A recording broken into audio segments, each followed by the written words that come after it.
अध्यक्ष महोदय, विषयावरती बोलत असताना अध्यक्ष महोदय 92 आणि 93 या प्रस्तावावरती बोलत असताना या प्रस्तावामध्ये महाराष्ट्र शासनाने डॉक्टर बाबासाहेब आंबेडकर असतील, छत्रपती शिवाजी महाराज असतील यांच्या स्मारकाबद्दल सुरू असलेलं काम हे महाराष्ट्राच्या जनतेसमोर ठेवलेलं आहे। आणि याच विषयाच्या संदर्भात अध्यक्ष महोदय आपल्या माध्यमातून महाराष्ट्राचे मुख्यमंत्री, दोन्ही उपमुख्यमंत्री आणि शासनाला विनंती करतो, हे जरी आपण शासनाने लोकांसमोर ठेवलं असलं तरी लोकांच्या भावना तीव्र आहेत। मी 6 डिसेंबरला ऐकलेलं आहे आणि म्हणून शिवजयंती असेल, डॉक्टर बाबासाहेब आंबेडकर जयंती असेल, हे येऊ घातले असल्यामुळे आपण या ठिकाणी महाराष्ट्रामध्ये हे स्मारक जे धीमी गतीने सुरू आहे ते जलद गतीने पूर्ण करून लोकांच्या भावनांचा आदर करून हे तातडीने पूर्ण करावं। त्याचबरोबर साहित्यरत्न अण्णाभाऊ साठे असतील,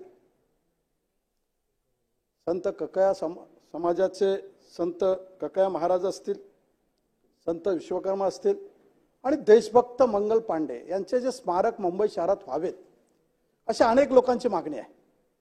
त्यामुळे माझी शासनाला विनंती आहे की या लोकांच्या भावनांचा आदर करून ज्यांनी देशासाठी, ज्यांनी महाराष्ट्रासाठी आपलं अख्खं आयुष्य वाहिलेलं आहे, या लोकांचं भावी पिढीसमोर इतिहास जागा ठेवण्यासाठी अशा पद्धतीचे स्मारक तयार करण्यात यावेत अशी या ठिकाणी विनंती करतो।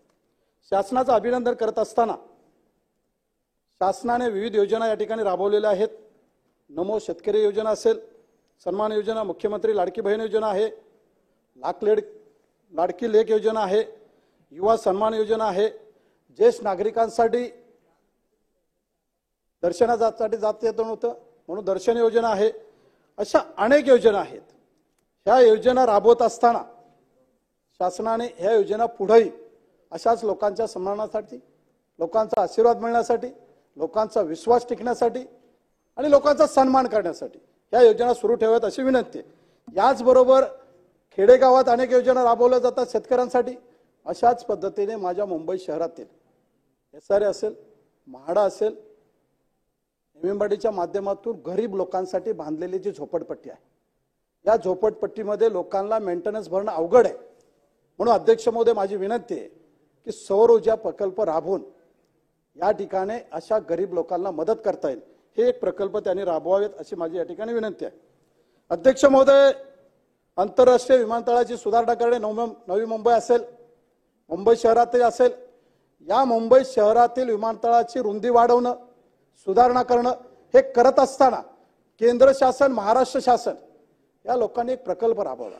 या प्रकल्पाच्या माध्यमातून मिठी नदी पात्रातील गोरगरिबांसाठी एक योजना राबवली, इमारती बांधल्या, परंतु काही राजकीय लोकांच्या जातीय भेदामुळे, राजकीय भेदामुळे त्या लोकांना, गरिबांना घरं मिळाली नाहीत। परंतु आता पूर्वीचे महाराष्ट्राचे मुख्यमंत्री, माझ्या पक्षाचे नेते आदरणीय एकनाथ शिंदे साहेबांच्या आशीर्वादाने 3400 लोकांना घरं मिळाली। 1090 घरं अजून शिल्लक आहेत, एक बिल्डिंग अजून रिपेअर करणं आहे। माझी आपल्या माध्यमातून शासनाला विनंती आहे की या ठिकाणी लागणारा निधी आपण विमानतळ जर सुधारणा करत असेल तर त्याच्या शेजारचा परिसर स्वच्छ झाला पाहिजे, सुधारला पाहिजे।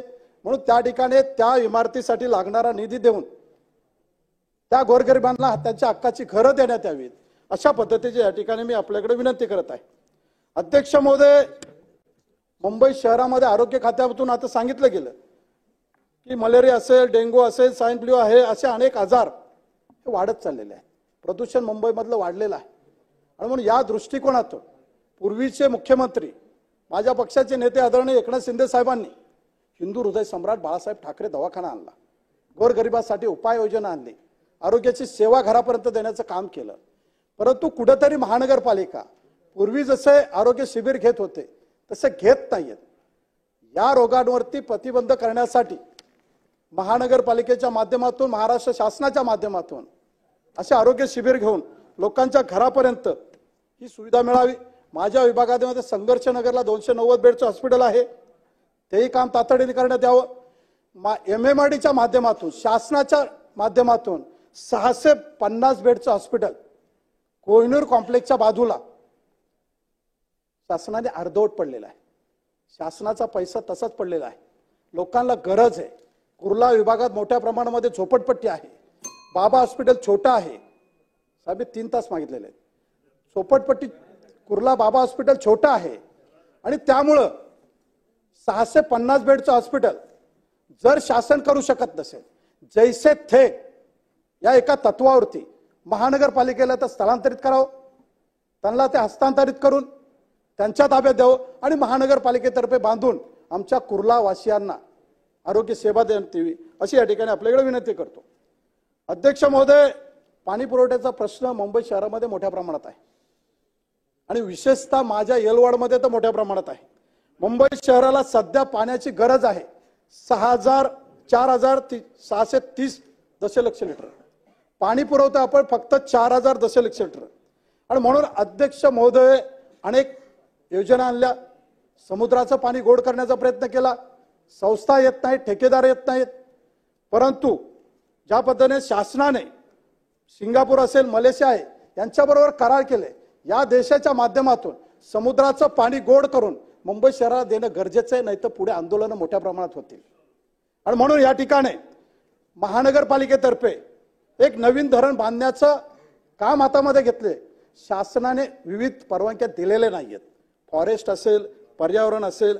माझी शासनाला विनंती आहे की या परवानग्या देऊन या मुंबई शहरामध्ये डोंगराळ भागातील लोकांना, माझ्याकडे अंबिकानगर असेल, अशोकनगर असेल, राजीव नगर आहे, वाल्मिकी नगर आहे, तुंगागाव आहे. साहेब खेडेगावामध्ये तुम्ही योजना आणली घरोघरी नळ द्यायची. साहेब आम्ही तर मुंबई शहरात राहतो. मुंबई ती आहे आपली आर्थिक राजधानी आहे. या शहरातून मोठ्या प्रमाणामध्ये महाराष्ट्र शासन असेल, केंद्र शासन असेल, कराच्या रूपाने आम्ही मोठ्या प्रमाणात तुम्हाला सहकार्य करतो. परंतु मुंबई शहरातील माझ्या मतदाराला त्याच्या घरापर्यंत पाणी मिळत नाहीये, याची आपण नोंद घ्यावी. अध्यक्ष महोदय, या ठिकाणी अंमली पदार्थाचा प्रश्न अनेक लोकांनी तुमच्या समोर मांडला. साहेब देशाची, महाराष्ट्राची आणि मुंबई शहरातील भावी पिढी बिघडत चाललेली आहे. हा अतिशय गंभीर प्रश्न होत चाललाय. अध्यक्ष महोदय, मुलगा आपल्याला प्यायला मिळत नाहीये, अंमली पदार्थ पिऊन आईवरती ब्लेडने वार करतो. अध्यक्ष महोदय, ही परिस्थिती आहे. आई वडील घाबरलेले आहेत. मुलीतील शाळेतील मुली घरी सुरक्षित येतील का नाही, ही परिस्थिती आहे मुंबई शहरात. ही झोपडपट्टीमधील परिस्थिती आहे. अध्यक्ष महोदय, पोलीस बीटच्या बाजूला 10 फुटावरती हे असले अंमली पदार्थ विकले जातात. पोलीस झोपा काढतात का? शासनाने याची नोंद घ्यावी. साकीनाका पोलीस स्टेशन असेल, घाटकोपर पोलीस स्टेशन असेल, पवई पोलीस स्टेशन असेल, विनोबा पोलीस स्टेशन असेल. अध्यक्ष महोदय, मोठ्या प्रमाणामध्ये या ठिकाणी सर्रास विक्री चालू आहे. भीतीचं वातावरण आहे. विशेषतः तरुण पिढी बिघडलेली आहे. महिलांमध्ये आणि विशेषतः शाळेतील कॉलेजच्या मुली घाबरलेल्या आहेत. अध्यक्ष महोदय, माझ्याकडे हिरानंदानी मोठी वस्ती आहे. त्या ठिकाणी राहणारे सिनियर सिटीजन हे घाबरलेले आहेत. गार्डनमध्ये जायला घाबरतायत.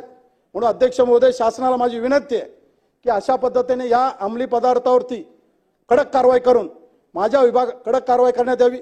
माझ्या विभागामध्ये मोठ्या प्रमाणामध्ये लॉजिंगच्या माध्यमातून खुले आम जुगार आणि ऑनलाईन लॉटरी आहे. अध्यक्ष महोदय, भाऊ लॉजिंग हॉटेल, या हॉटेलमध्ये शासनाच्या साकीनाका पोलीस स्टेशनच्या बाजूला खुलेआम जुगार चालू आहे. अध्यक्ष महोदय, याची नोंद घ्यावी शासनाने. सन्माननीय सदस्य महोदय, हिरामनजी खोसकर, शासनाचा एक प्रश्न राहिला. अध्यक्ष महोदय, एकच आहे. अध्यक्ष महोदय, माझ्या विभागामध्ये साकीनाका पोलीस स्टेशन आहे. त्या पोलिसांच्या जीवावरती आम्ही रात्र अपरात्र बिंदास फिरत असतो. मुंबई शहरातील या पोलिसांच्या संरक्षणामुळे मुंबई सुरक्षित आहे, परंतु पोलिसांचे कुटुंब सुरक्षित नाहीयेत. अध्यक्ष महोदय, धोकादायक परिस्थिती. अध्यक्ष महोदय, इमारती पडणार आहेत. अध्यक्ष, इमारती पडण्याच्या परिस्थितीमध्ये आहेत. या वस्तीमधील या इमारती दुरुस्त करण्यात सन्माननीय सदस्य अध्यक्ष महोदय, एक मिनिट. अध्यक्ष महोदय, अध्यक्ष कन्क्लूड करा.